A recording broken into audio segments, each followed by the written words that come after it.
Assalamualaikum warahmatullahi wabarakatuh. Halo anak-anak ibu, apa kabar? Semoga semuanya dalam keadaan sehat ya. Bertemu kembali dengan channel Ibu Amelia Madonna. Kali ini kita belajar tema 4, globalisasi. Subtema 1, globalisasi di sekitarku. Pembelajaran 3. Di era globalisasi sekarang ini, tentunya kita sering menyaksikan olahraga bela diri pencaksilat ditayangkan dalam acara-acara televisi. Bagaimana energi listrik dari pembangkit listrik bisa sampai ke rumah kita? Yang pertama, muatan bahasa Indonesia KD 3.2 dan 4.2. Menemukan informasi penting dalam teks eksplanasi. Setiap teks eksplanasi memiliki informasi penting yang dapat dipelajari. Informasi penting tersebut dapat digali dan ditemukan, salah satunya dengan menjawab pertanyaan.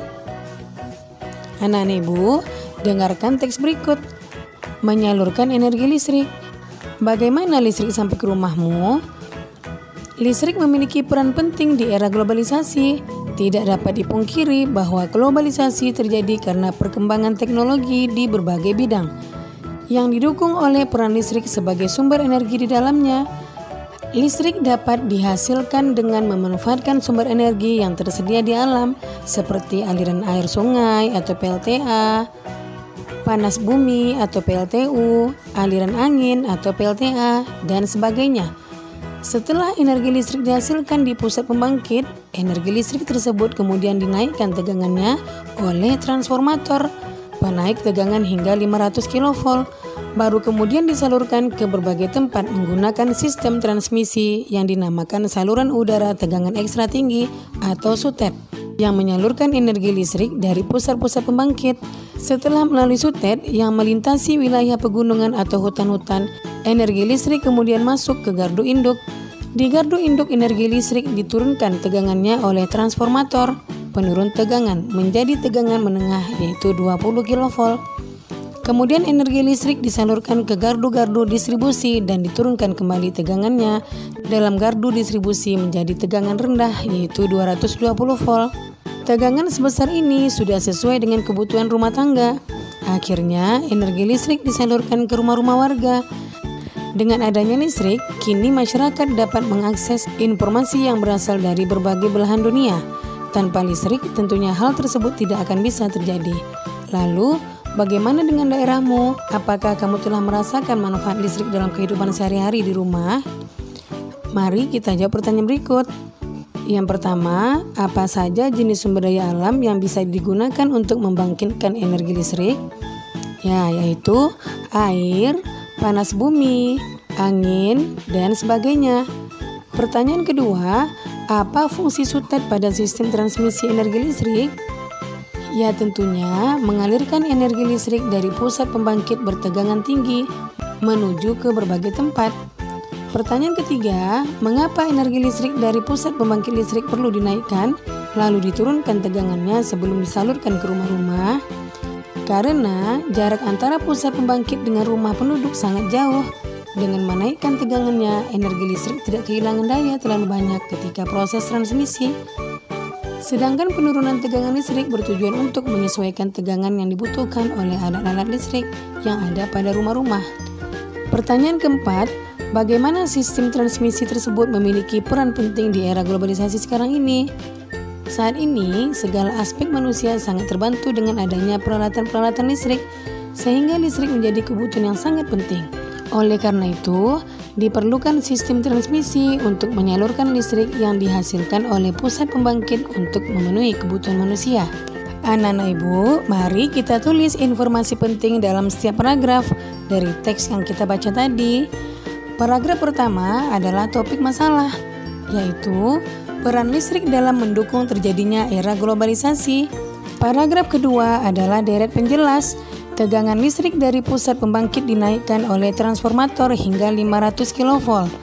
Lalu disalurkan melalui sistem transmisi bernama SUTEP ke berbagai tempat.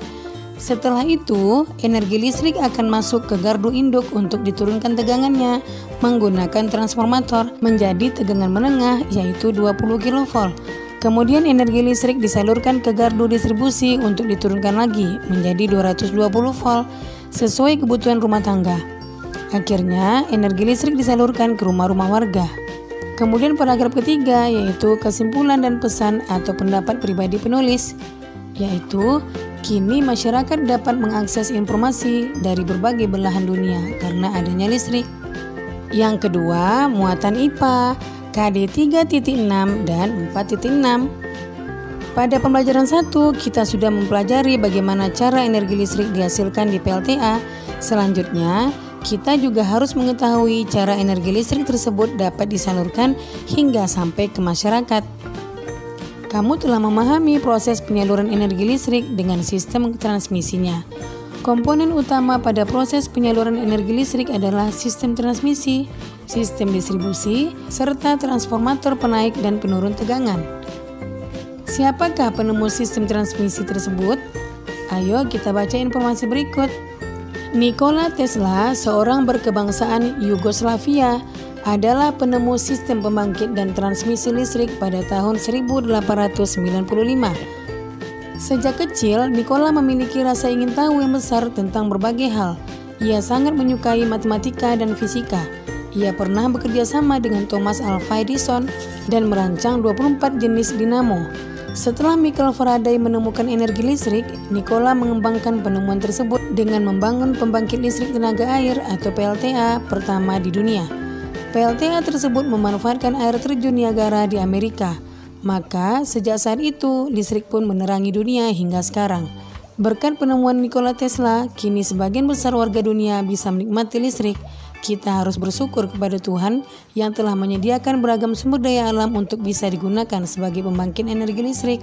Nah, anak-anak ibu, pada pembelajaran sebelumnya kita telah menulis tentang proses menghasilkan energi listrik pada pembangkit listrik sederhana mikrohidro. Sekarang, mari kita lanjutkan tulisan berikut dengan runtut, yaitu tentang proses menyalurkan energi listrik yang telah dihasilkan oleh pembangkit listrik mikrohidro tersebut. Nah, contohnya seperti ini. Pada PLTA, air sungai, waduk, masuk melewati pintu yang diatur katup pengaman menuju tangki pengaman tekanan. Lalu, air tersebut akan dialirkan oleh air dari pesat menuju ke turbin melalui katup pengatur tekanan agar tekanan air lebih besar. Karena tekanan air tersebut, turbin akan bergerak sehingga generator menghasilkan listrik. Listrik dari PLTA kemudian dinaikkan oleh transformator, lalu mengalirkan menuju sistem transmisi. Melalui sistem transmisi ini, listrik disalurkan menuju ke gardu induk di berbagai wilayah. Setelah tegangan listrik diturunkan, listrik kemudian disalurkan ke gardu distribusi untuk diturunkan tegangannya menjadi 220 volt. Tegangan ini kemudian disalurkan menuju rumah-rumah warga. Nah, itulah proses penyaluran energi listrik dari pembangkit mikrohidro hingga sampai ke rumah-rumah warga. Untuk lebih jelasnya, perhatikan skema penyaluran energi listrik berikut beserta keterangannya. Yang pertama, energi listrik yang dihasilkan oleh pembangkit listrik tenaga air atau PLTA siap untuk disalurkan ke pabrik, gedung-gedung perkantoran, sekolah, dan rumah-rumah penduduk. Yang kedua, energi listrik disalurkan terlebih dahulu melalui kabel-kabel besar yang terpasang di menara saluran udara tegangan ekstra tinggi atau yang disebut dengan sutet. Hal ini dikarenakan energi listrik yang dihasilkan oleh PLTA memiliki tegangan cukup tinggi. Kemudian gambar ketiga, energi listrik kemudian memasukkan ke dalam transformator. Transformator atau trafo merupakan alat listrik yang berfungsi untuk menaikkan atau menurunkan tegangan. Pada tahap ini, energi listrik dinaikkan tegangannya. Kemudian pada gambar keempat, energi listrik disalurkan ke dalam pabrik-pabrik. Pabrik biasanya membutuhkan energi listrik cukup besar untuk keperluan produksi. Kemudian pada gambar kelima, energi listrik kemudian masuk kembali ke dalam transformator. Transformator ini berfungsi untuk menurunkan tegangan. Tujuannya agar tidak terjadi kelebihan energi listrik saat akan disalurkan ke gedung perkantoran dan rumah-rumah. Yang keenam, energi listrik dari transformator penurun tegangan diterima oleh gedung perkantoran dan rumah-rumah penduduk. Anak-anak ibu ingat, jangan bermain dekat dengan menara sutet karena berbahaya loh. Bahaya karena dapat tersengat listrik. Nah, demikian video pembelajaran ibu kali ini. Semoga bermanfaat ya. Jangan lupa kamu jaga kesehatan, ikuti protokol kesehatan, tetap di rumah, dan Semoga wabah COVID-19 cepat berakhir dan anak-anak ibu bisa datang ke sekolah lagi, bertemu teman-teman dan guru yang dicintai. Sekian, Assalamualaikum warahmatullahi wabarakatuh.